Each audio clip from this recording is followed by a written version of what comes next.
irtidad. They have turned away from deen by refusing the zakah. So Abu Bakr Yawm al-Ridda. Abu Bakr, Allah used him on the day when people turned away from Islam to protect the iman of the ummah.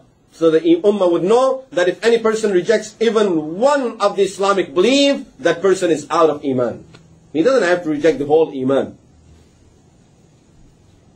And Ahmad ibn Hanbal Yawm al-Mihna, and Allah protected the iman of the ummah through Ahmad bin Hanbal rahmatullahi alayhi at the time of this hardship, when the ummah were in the hardship, when they were forced to say Quran is makhluq, and Ahmad bin Hanbal rahmatullahi alayhi said, no, it's not possible for me to utter those words.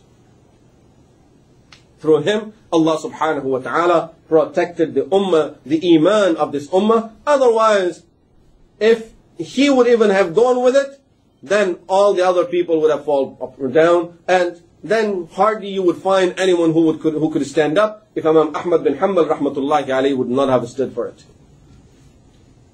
In fact, that was the thing that was making the Khulafa so weak about it, the situation, that they couldn't do anything to Imam Ahmad. They could have killed anyone else. But when it came to Imam Ahmad, Al-Mu'tasim saw it with his own eyes, that just after torturing Imam Ahmad bin Hanbal rahmatullahi alayhi, there was so much protest that he was afraid that he may even lose his life. Allah subhanahu wa ta'ala uses whoever He likes. But at the same time, when a person presents himself for the deen, when we offer our service for the deen, and we give up our desires, our comfort, we give up things that we would love to have for the sake of Allah subhanahu wa ta'ala, then Allah subhanahu wa ta'ala rewards the person in such a way that we never can even think a person can have something like this. Allah subhanahu wa ta'ala through this gave Imam Ahmad bin Hanbal rahmatullahi alayhi so much respect in the ummah, that from there on, after the time of Wasif, during the time of Mutawakkil, now people are always lining up at the door of Imam Ahmad bin Hanbal rahmatullahi alayhi to be blessed just by seeing Imam Ahmad bin Hanbal rahmatullahi alayhi. He is a person that we know in the history that people used to hope that he would just say once to them, wa alaykum as-salam. They would go and say salam to him, and he would say wa alaykum as-salam, and they know that through that wa alaykum as-salam they will have a lot of peace of mind in their life. Just getting that dua from Imam Ahmad bin Hanbal rahmatullahi alayhi. And as far as those who were hurting Imam Ahmad bin Hanbal rahmatullahi alayhi, like Ibn Abi Dawood and others, during the time of Mutawakkil, Ibn Abi Dawood, of course, because Mutawakkil did not hold to that faith, he took that position away from Imam Ahmad bin Abi Dawood. He took all of his wealth from him.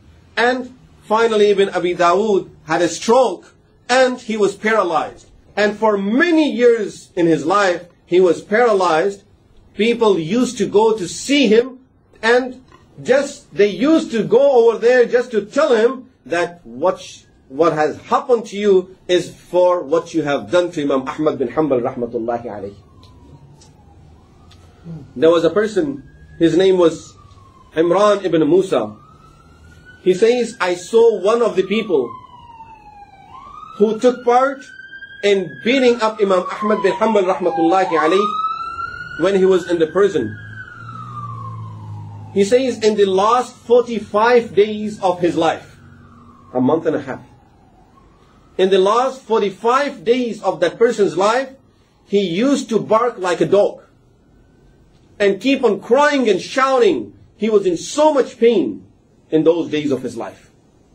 And everyone knew it's because of what he has done to Imam Ahmad bin Hanbal rahmatullahi alayhi. Another person, his name was Muhammad ibn Fudayl. He says, one day I just said one word against Imam Ahmad bin Hanbal rahmatullahi alayhi. I just said one word. Starting from that day, I started having pain in my tongue. It started getting so bad that I could not sleep. One of these days, as I'm suffering from this pain,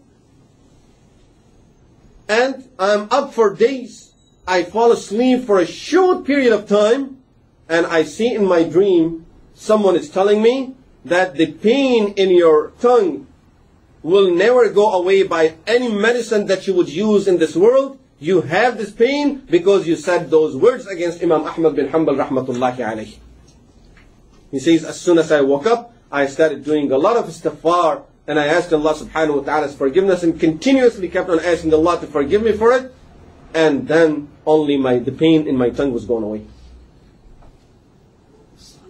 Rasulullah sallallahu alayhi wa sallam said in the hadith in Sahih, Man adani waliyan faqad adantuhu bil harb. A person who carries animosity against any of my awliya, any of my friends, I, Allah, declare war against that person. And Imam Ahmad bin Hanbal rahmatullahi alayhi, he was waliullah. He's a faqih, he's a muhaddis, he's a mufassir, and he's abid. His ibadah was such that before he was sent to the prison with all of that punishment, he used to perform 300 rak'ah nafil every day in his life.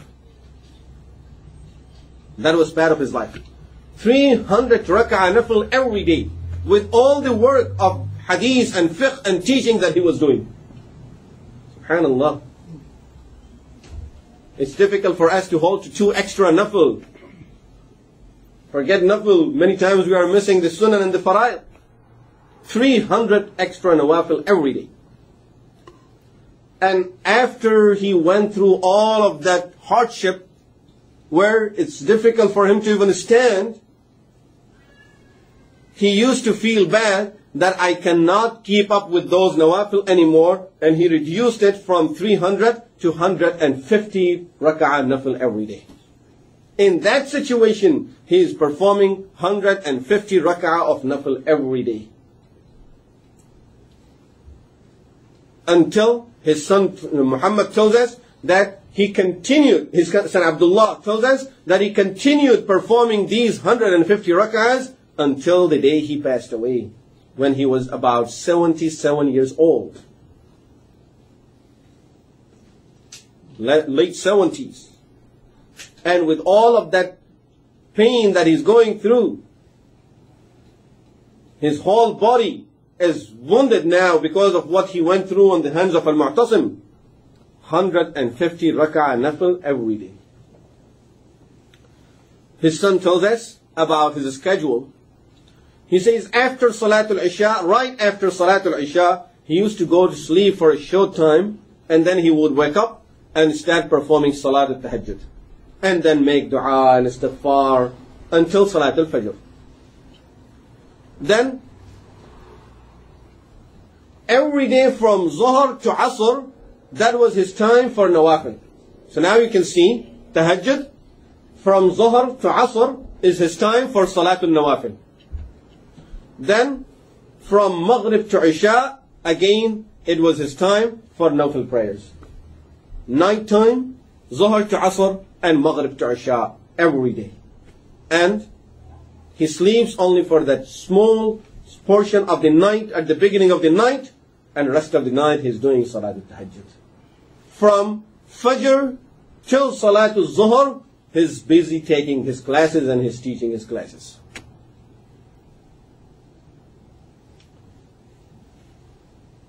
One day, 3 of these great scholars were traveling and they went for Hajj. Imam Shafi'i Rahimahullah, the teacher of Imam Ahmad. Imam Shafi'i, Imam Ahmad bin Hanbal Rahmatullahi alayh, and Yahya ibn Ma'in. I don't know how many of us can recognize who Yahya ibn Ma'in was. One of the very well-known scholar of Hadith. There is a science called Asma'ur Rijal, which means that talks about all the narrators of Hadith. When we say about a Hadith, this is authentic, this is not authentic. How do we decide that? Through that science of Asma'ur Rijal. Imam Bukhari, when he says about a hadith, it's authentic, how does he